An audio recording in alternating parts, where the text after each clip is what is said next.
It takes a lot of concentration, precision, and strength to be a successful curler. Steve Empt should know he's heading to his second Paralympic Games. So Steve, I can't believe it's been 4 years since we last met. Yep. And you've been to an Olympics since then, and you're going back again.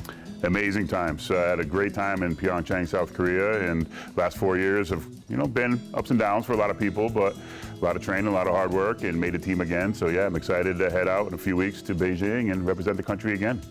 In fact, Steve is the only returning member on this year's USA curling team.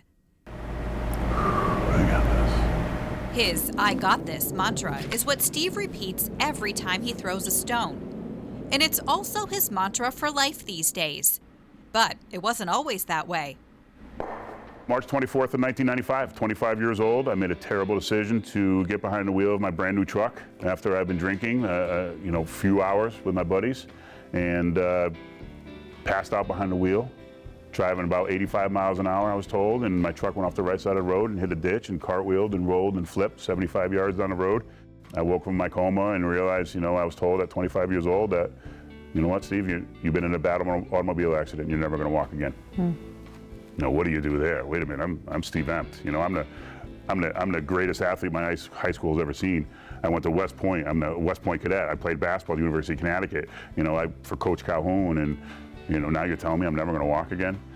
The days and weeks to follow, Steve found himself in a really dark place. I allowed the thoughts, and the key word here is allowed. I allowed all these negative thoughts to come to my mind. Who's going to take care of me for the rest of my life?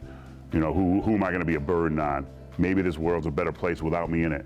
And it was awful.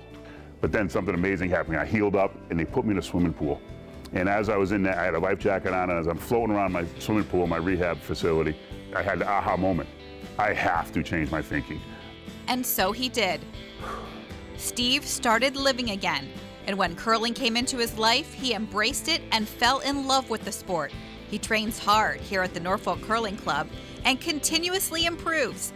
Steve is an 8-time national champion and a 2-time Paralympian. But his latest title is author. It's something I've always wanted to do. Never had the time. Okay, I need time to do this. As any author out there knows, we need time. COVID hits, we got time. The book is called You Decide, a 6-step action plan to becoming the hero of your own life. The first half is Steve's story, and the second half is a self-help guide. There's actually 6 steps that I talk about in here that I use many times in my life to make important decisions. I'm trying to get people to look inside themselves because we all have it inside of us. We're all capable of doing great things. Everything I did in my life, all the successes were because of me. And all the failures were because of me. And we got to take responsibility for that. Growing up, Larry Bird was my hero. All right, Boston Celtics, I bleed Celtic green. But when I was 25 years old and I had my accident and I woke up and I was told I was never going to walk again, Larry Bird wasn't going to help me through that. The doctors, the nurses, the therapists, who incredible they are, they weren't going to do it for me. I had to do it myself. Steve shares his message in presentations all over the country and has become a role model for kids himself. And though the curling team didn't bring home any medals 4 years ago, they say get ready. 2022 is their year. Now the sky's the limit. We set the bar high. We are expecting, we don't hope to win games anymore. We go into every game expecting to win. So we are expecting to bring home a medal. Well, we'll be watching and we'll be rooting you on. Thank you very much. I appreciate all the support.